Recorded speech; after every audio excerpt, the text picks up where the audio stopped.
얼마도 남지 않은 22대 국회의원 선거를 앞두고 부산 MBC가 유권자의 알 권리를 충족시키고 정책 선거를 만들어가기 위한 기획 보도를 매주 한 차례 전해드리고 있습니다. 오늘은 고금리와 경기 침체로 고통받고 있는 시민들을 위한 각 당의 민생경제 해법을 알아봅니다.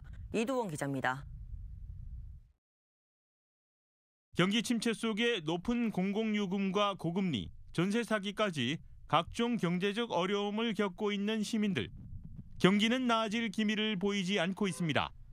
지난 5월을 기준으로 한 부산 제조업 생산은 지난해 같은 달보다 9.5% 줄어든 것으로 나타났고 재고는 24.2%나 늘었습니다. 소비 동향을 보여주는 대형 소매점 판매액 지수도 감소하는 등 여전히 민생 경제는 위기인 상황. 해법이 필요합니다. 국민의힘 부산시당은 우선 부산시가 지난 4월 추경을 통해 민생경제 분야에 1,061억 원가량의 예산을 편성한 만큼 이 부분이 실효적이고 체계적으로 집행될 수 있도록 힘을 모으겠다고 밝혔습니다. 또 무엇보다 산업은행 이전으로 인해 동남권의 2조 원대의 생산 유발 효과를 기대할 수 있어 이전이 이루어지도록 노력하고 있다며 야당의 협조를 당부했습니다. 무엇보다 또 제일 중요한 산업은행 부산 이전.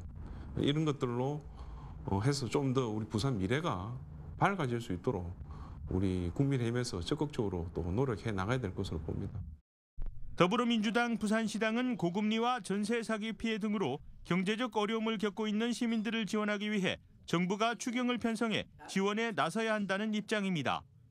근본적으로는 부산의 저출산 문제는 물론 고령화 도시로서의 구조적인 문제를 해결하고 가덕신공항 건설을 차질 없이 진행하는 것을 해법으로 제시합니다.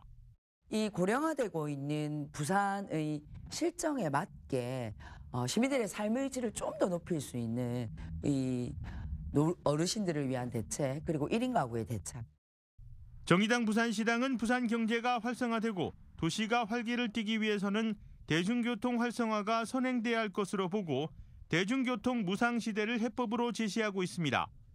우선 교통약자들이 이용하는 마을버스부터 무상으로 하고 청소년에 대한 혜택을 확대하는 등 단계적으로 월 10,000원에 무제한 대중교통을 이용하도록 하겠다는 겁니다.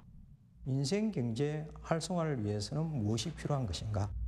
사회가 활기차야 된다고 저는 생각합니다. 그러기 위해서는 공공성 강화가 굉장히 중요하다. 진보당 부산시당은 공공요금 인상은 불난 집에 기름을 붓는 격이라며 반대하고 있고 반짝 일자리에 그치는 대규모 토건 사업 또한 근본적인 해법이 아니라고 지적합니다. 생활임금 적용 범위를 확대하고 최저임금을 높여 경제 선순환 구조를 만들어 나가야 하며 시민들의 가계부채 해결을 위한 대책도 시급히 마련돼야 한다고 밝혔습니다. 재벌들을 위해서는 5년간 60조에 가까운 세금을 인하해 주고 있지 않습니까?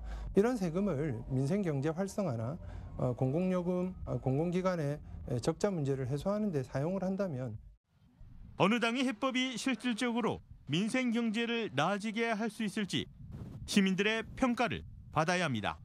MBC 뉴스 이두원입니다.